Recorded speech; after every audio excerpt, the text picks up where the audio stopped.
Thank you very much, High Commissioner, and welcome. It's an honour for the Globe and Mail to be associated with this evening's proceedings. I think in the 3 years that this speech and this event these speeches and the event has taken place, a body of work is being built. And with respect to preparation for this evening, I read last year's speech from Kofi Annan, and it's amazing what has changed in just a year. 48 million people now displaced persons, 1.5 times the population of Canada. The speed and the interconnectivity of global affairs that result in great changes at great pace. In his speech last year, Annan referenced 3 conditions required for internal stability. And I think this evening the pivot between pluralism and refugees is the challenge of the internal conditions and the external incentives. The 3 are peace and security, development, and responsibility towards human rights and respect of law and order. I don't think there's much of a debate about those 3. And yet it's axiomatic that these conditions don't exist internally within the countries that we're challenged and we're trying to help. If it requires external solutions, and if, as it appears, the political class, who I go to for answers, have assumed a defensive posture, which almost naturally results in an encouragement of the status quo, is there an incentive to help anymore? Well, the incentive to help comes from, first of all, an ethical obligation. I always felt, since I was quite young in my life, as a key game changer in my own life was the parable of the talents. And I'm not going to enter into details, but obviously this idea that we all receive from the Creator a number of talents. In the parable, the talent was the currency of the time, but we can use the word talent now with other meanings. And it's the question of whether our life is worth or not, is the capacity we have to multiply those talents to the benefit of the people that has not received the same talents. And one of the things that always impressed me very strongly is how privileged I am. I was born in a family of the middle class of a country where I could be offered an excellent education, excellent perspectives for the development of my own vocation. This is an enormous privilege. So the question of the motivation to help doesn't depend on anything else, depends on ourselves. And this is, I think, an ethical obligation for all of us that are extremely privileged in today's world. And I believe that all around this room are extremely privileged in today's world. Now, the problem is that it's not so easy to help in the present situation. And when one looks at the problems of forced displacement by conflict, I think there are 2 factors that today make it particularly difficult. The first factor has to do with the following. When I started my political activities, we lived in the Cold War, the bipolar world. We know how it worked. We know how many conflicts there were. We know the wars by proxy that existed everywhere. But we also knew that power relations were clear. And when the 2 superpowers decided to stop a conflict, the conflict would stop. Then I lived in government, the period of the American total supremacy. And I always tell this story. In the crisis of East Timor, the question was to convince the President of the United States that it was necessary to have an intervention. The moment the President of the United States was convinced that an intervention was necessary, that intervention became mandatory. And Indonesia accepted it, the Security Council decided, Australia led the operation, and things have happened. If the East Timor crisis would happen today, and if Obama would consider that an intervention was necessary, probably nothing would have happened. We live today in a world that is no longer bipolar or unipolar. It's not also multipolar. It's a world that is relatively chaotic and where power relations are not clear. In the Cold War, in the American hegemonic period, power relations were clear. Today, power relations are not clear, and people feel that there is a certain impunity, and things happen. Crises emerge. And what is difficult is to predict where the next crisis will be. And because of that, it is very difficult, because of this impunity, because national sovereignty has gained ground on the human rights agenda. Humanitarian actors are having more and more difficulties to have access to populations in it, because governments do not allow it, or because parties to the conflict do not allow it. At the same time, the multiplication of new crises and the difficulty in solving some of the old ones make it extremely challenging for all of us. And then I think there is a second factor that is internal. We are seeing a multiplication of situations where problems of governance, of corruption are developing, and they are, in my opinion, one of the key root causes, together with poverty, exclusion, unfair relations, one of the root causes of conflicts that are multiplying in the world. And in these situations also, it's very difficult sometimes for humanitarian actors to be able to deliver, because obviously they go against the interests of those that have the power, both in government and non-state actors, and that run conflicts in a way that it's totally detrimental to the human rights of people. So accepting that there are moments of moral imperative or national altruism, and a good example is the experience of Canada in '72, Uganda, that has been referenced this evening.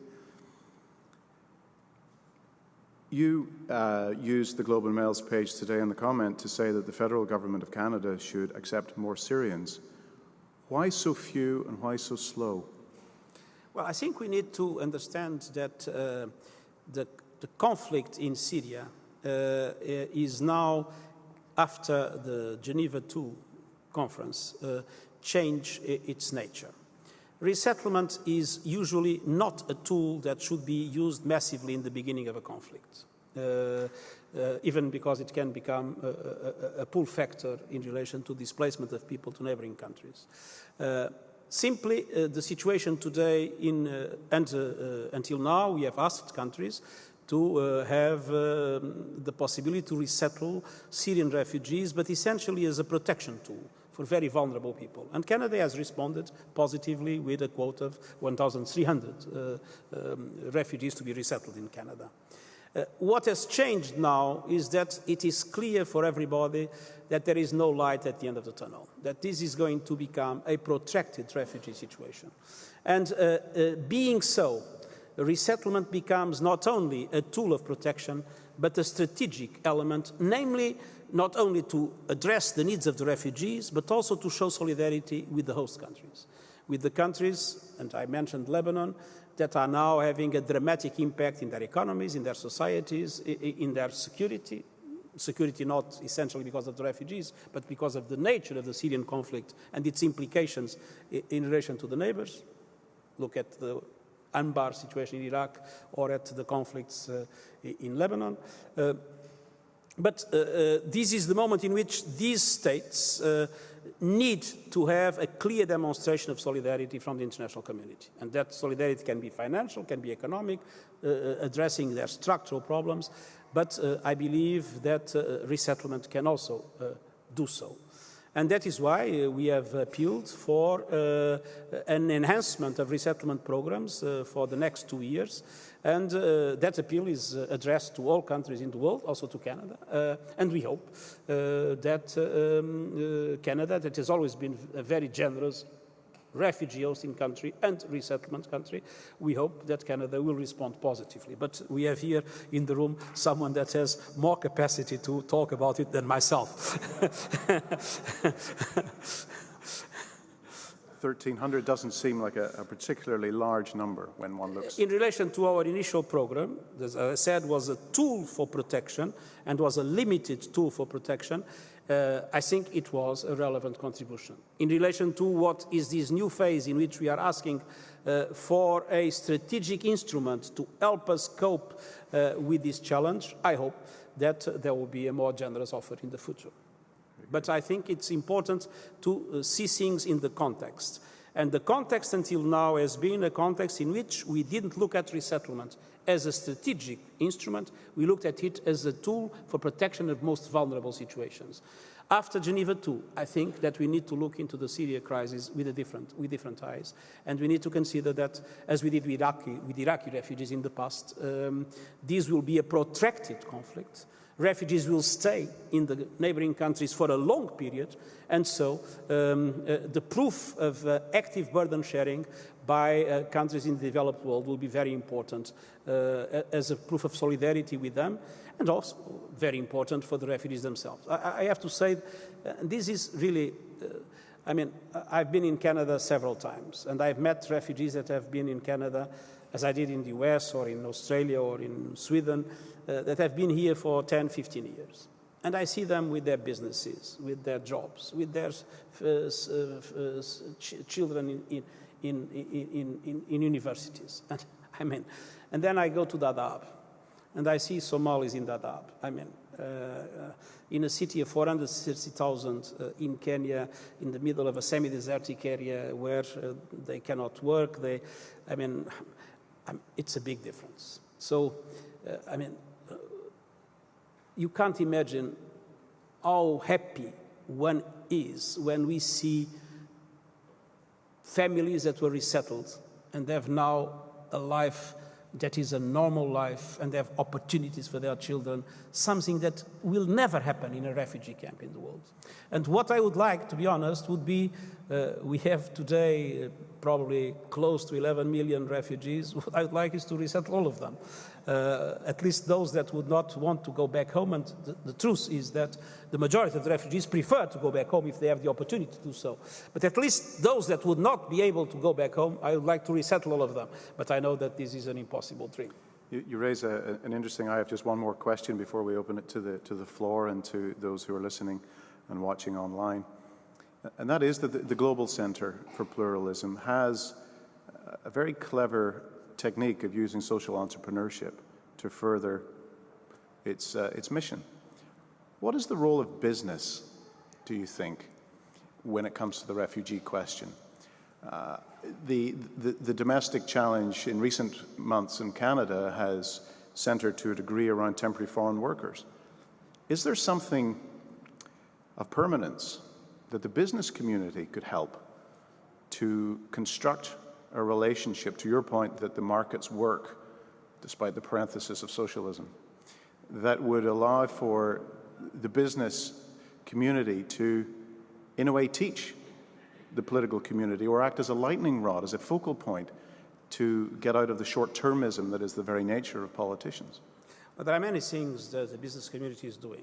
First of all, many foundations have been created, and some of them are key partners in our activity. Just to give an example, the IKEA Foundation represents today an extremely important contribution, both financially and in support of our activities, namely developing new models of transitional shelter and things of the sort.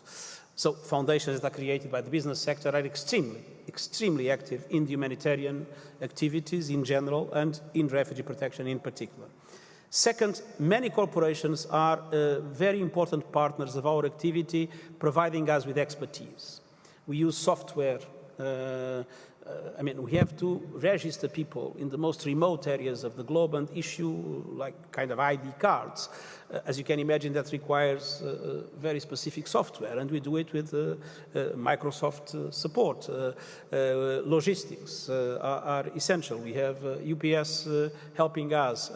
We have to deal with, in nutrition, with very specific micronutrients that are necessary to compensate for the problems, the lack of certain elements in the kind of food that is generally distributed. And we have several companies that have been putting their expertise at our disposal for that purpose and or are cooperating with the World Food Programme. And I could go on and on and on, giving examples in different areas where corporations feel very happy. Energy, for instance, solar energy. Corporations feel very happy to do it not only because it's a way to demonstrate corporate social responsibility, but also because it's an element that mobilizes their staff and helps create their own corporate identity. So there are many things that are happening. Then the third area is the role that the private sector does in the integration of refugees in the developed world. And many companies around the world, in the developed world, have, for instance, special quotas for, sometimes handicapped people, but also for refugees. Many have supported programs of vocational training. So there are lots of things the private sector is doing in order to enhance refugee protection, assistance and solutions around the world. I don't think that this teaches any lesson to governments or whatever. I think it's another element that, together with the exercise of government responsibilities and international organizations and the civil society, the NGOs that are extremely active in refugee protection, I think it demonstrates that we all can help and we all can join our efforts to address one of the most challenging questions of our time.